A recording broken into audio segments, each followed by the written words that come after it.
Professional athletes are in many ways our culture's holy men. They give themselves over to a pursuit, endure great privation and pain to actualize themselves at it, and enjoy a relationship to perfection that we admire, reward, and love to watch, even though we have no desire to walk that road ourselves. In other words, they do it for us, sacrifice themselves for our, we imagine, redemption. David Foster Wallace. What is a day in the life of a bodybuilder really like? Since 2004, I have been attempting to strip away the hype and misinformation to reveal the gritty day-to-day existence of those who participate in this most demanding of sports. I have been fascinated by the extreme devotion and dedication that bodybuilders must have in order to excel. In my documentaries, I have strived to find subjects who exemplify the true nature of the sport, can articulate their thoughts about it, and are brave enough to show the world the difficulties as well as the triumphs. No one fits that bill better than Kai Greene. For this video series and accompanying magazine article, a still photographer and I followed Kai through his daily routine for several days to show as much as possible what life is like, not only for the professional bodybuilder at the top of his game, but also for the beginner, the amateur, and frankly for anyone who wants to succeed in transforming their body and pushing it beyond its natural limits. In the beginning and over the years, I never spent a tremendous amount of time sorting out minutia details like so. Those are details that come later on. Those star moments that fill the highlight reels and leave an audience in awe to watch. Those seconds are built on thousands and thousands and thousands of hours that a lot of people wouldn't think are worth adding to a highlight reel. This is a day in the life of a bodybuilder.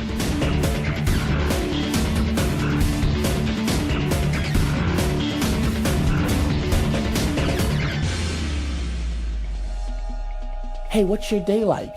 It's not very interesting when you consider he's on a piece of cardio equipment for a day. He spends another hour or two cooking. He packs his food, another 2 hours and commute to and from the gym. Well, damn, if you train twice a day or three, how does that start to look?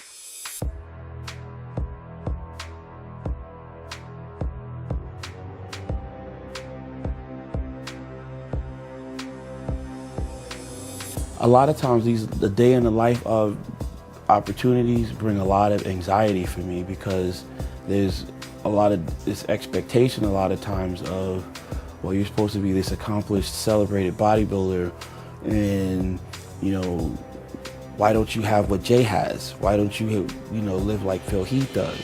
Why you wear a hoodie all the fucking time? What's that thing on your face? Where are you from?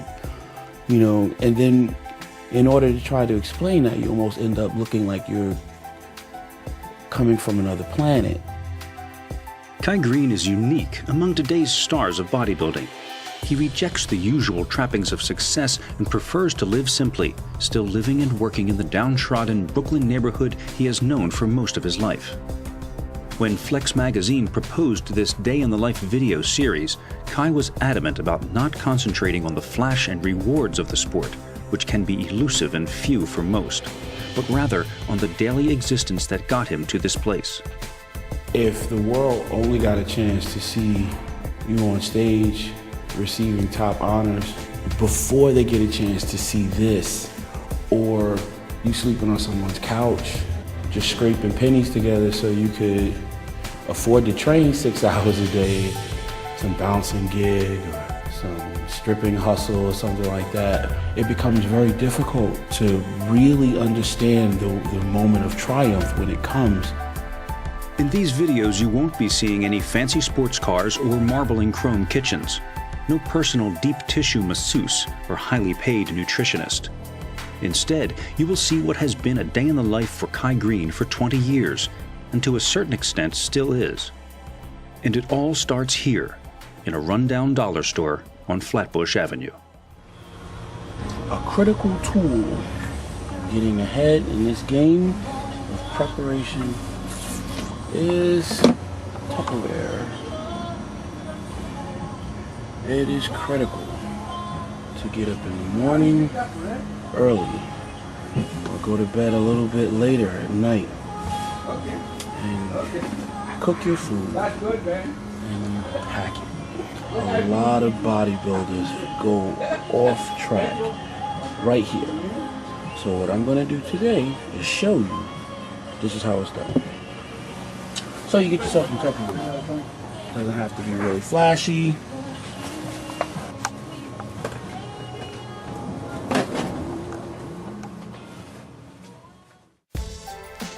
Even though Kai's success has enabled him to move into a townhouse in a nicer area nearby, he instead takes us back to the apartment in the projects that he still keeps. Strewn with the remnants of the recent move and cluttered with his artwork and bodybuilding mementos, this was Kai's home base for many years as he struggled to survive. First thing that I would do for years would be get up in the morning and follow some basic disciplines that just end up becoming a habit. And as a result of becoming a habit, you end up feeling like your day isn't complete without doing these things. In the beginning and over the years, I never spent a tremendous amount of time sorting out minutia details like sodium. Those are details that come later on. Is it 10 grams of protein more or 10 grams of protein less?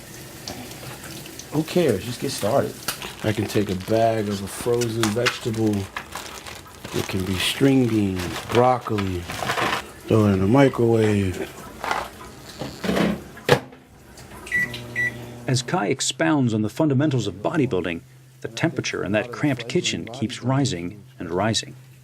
By my estimate, after 20 minutes, it's at least 120 degrees in there. I, in my light t-shirt, am soon drenched in sweat, yet Kai in his hoodie and knit cap seems unfazed by the sauna. I have to ask why you're running the other burners at the same time, just to do some water weight? I'm very comfortable in a very warm environment. I used to be in here doing cardio with the oven on, my sweet potatoes cooking, all the burners on the stove on, place so hot, I think the devil was sitting over there talking to you. Like, do you really want to do this cardio? Sweat just pouring. The audience would never see that. They'll see you on stage the day of the competition, though, and see you, you know, receiving top honors, and then say, I want to do that. I want to be that guy. And that's why I think it's so important to show this like this, because when I grew up and I looked at the magazines and I saw this stuff, I saw the celebrated athletes of the day with the big contracts, and I saw that. I saw them in these nice kitchens, you know, able to cook each meal fresh, you know, in their more comfortable and relaxed, calm, kind of explain these things to the camera. And I grew up thinking that picture was the picture. And I always wanted that picture. But I recognize that now, being on the other side of that, wow, you know, this is the work, though, that will produce the desired end result. It's, you know, being able to climb in the trenches now when it's not convenient, it's not comfortable, when the kitchen isn't very beautiful yet. But recognizing that it's very, very important to get these meals and have them with you. Once you cook these meals and you pack them up, now when you leave the house, you have now eliminated the possibility of being stuck without your meal and having to go 2, 3, 4, 6 hours before eating again. There's a certain amount of work that we really do have to take on ourselves and not expect for someone to do for you the best coaches, the best supplement company like Muscle Meds, the best product you can ever have available to you will be of little resource to you if you're not able to do what work is required of you when it's time to do it. All right, sprinkle some broccoli in here, 3 ounces there. Only takes about 2 or 3 minutes in the microwave. Your cold vegetables, you know, they can be string beans, they can be asparagus, broccoli. I can put another 4 ounces of chicken breast in here. With this, I can add a half a sweet potato.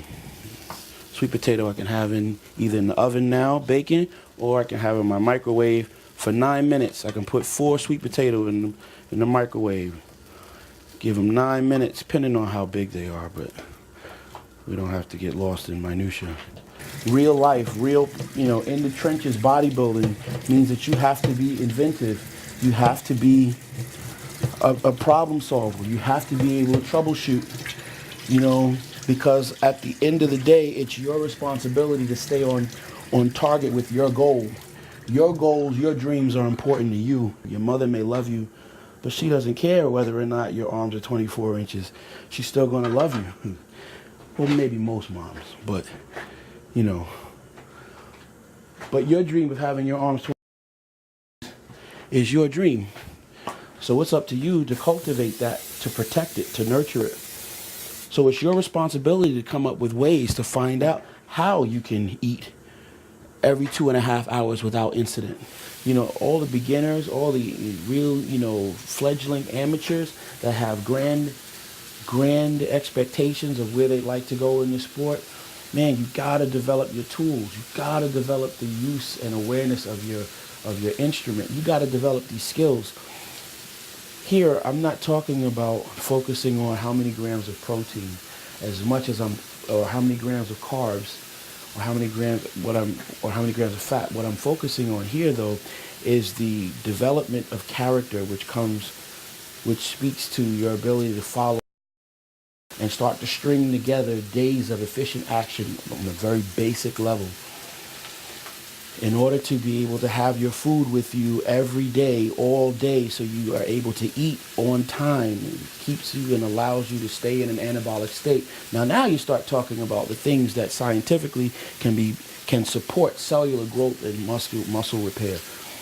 But if you are still working without the strength of character yet, without the ability to follow through, then all that complex conversation about those sciences will mean very, very little, will mean nothing to you if you still are not able to get up, cook your meals, pack them, have them with you, and follow through with eating them every 2.5 to 3 hours. And it was these tools that allowed me to turn around and be ready when the next level of my health came, when the next mentorship that would come along and say, hey, look, wow, you've got some real talent. I want to invest in you. I want to put some time in helping you cultivate your stuff. They didn't come because you were just walking around aimlessly looking for someone to help you. There's work you got to do on your own, and you've got to be willing to bust your ass and get it done. Not have the excuses about, well, I can't because I don't know how to cook. Or I can't because I'm not a nutritionist. I gotta wait till I can save up money to pay a nutritionist, and then I'll turn pro. No, you do the things that you can do to the best of your ability. But I'm just saying this: if you got big dreams and you want to do something really big, something that's going to demand your best and all of that stuff, and you're expecting to work with, some of the giant names in the bodybuilding industry. Hey, I got big dreams. I want to be Mr. Olympia one day. I want to compete in the Arnold Classic. You know what? I'll start and I'll just go get one of them big names like George Farah or Henny Rombot or Chad Nichols. I'll get Dave Palumbo, one of those guys to help me. They'll do my diet, and life will be great after that. Charles Glass. They'll make me a champion. You got a sad thing coming. The idea of developing yourself and gaining mastery of these skills, you know, your discipline, time management, you know, those things are critical.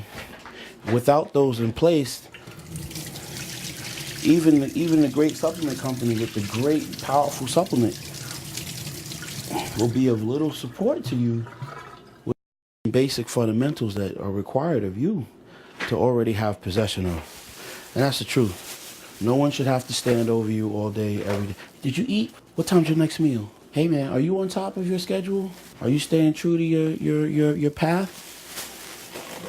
Because at the end of the day, it's just not that important to everybody else. And if it's more important to other people than it is you, then there's a large part of your better potential that will not be tapped. Now, funny thing about Tupperware, even if you get like really expensive Tupperware, one thing that I've learned is it always, give it enough time, it will always leak. Something will happen. Whether it's the heat in the bag, the jolting, your bag got bumped when you put it in the trunk of your car, the thing got tipped upside down, the homeless man kicked you and knocked all over the platform on the train. The possibility is very large that it will always open. So, I put my stuff in garbage bags. Tie my food up in the garbage bag before putting it in my bag. One, it'll help you be able to save a lot of the food bags you have. I don't know if you've never done this before. What happens is with a food bag, food spills in them, sometimes condensation on the inside of the bag. They'll produce mold and they fall apart. It can become very not nice in there, particularly if you're not putting your stuff in garbage bags and trying to reinforce them to stop the seepage, because eventually stuff just does seep, even the really, really, really good Tupperware. Armed with his nutrition for the day, we head out. When I was a kid, they used to tell you how to get in the elevator, you know, when to get on the elevator and when not to get on the elevator. You know, some people you're not supposed to get on the elevator with, you know, so you need to develop a very quick, very good sense of judgment and character. Look, oh no, I'll wait for the next one. But I get in the elevator, I look across and I see the image that I've grown into. That would have been the image as a boy I would have been told not to get on the elevator with. Because now you're growing up and you see these changes physically in the mirror every day. And at some point, you know, you have to know that the very thing that you've been taught to be afraid of or to have disdain for, you've now grown into. You look like. Despite his intimidating look, on these streets this gentle hulk of a man with his trademark red hoodie is a familiar sight, and he can't walk very far without being greeted by a fan or a friend. You're a master. Nah, you getting it. You're getting it done. Good dude. All right now. As we drive to our next stop, we are reminded of an important lesson, which just happens to be the cornerstone of Kai's philosophy. This bodybuilder's day in the life has just begun. Coming up, Kai teaches us a lesson in humility.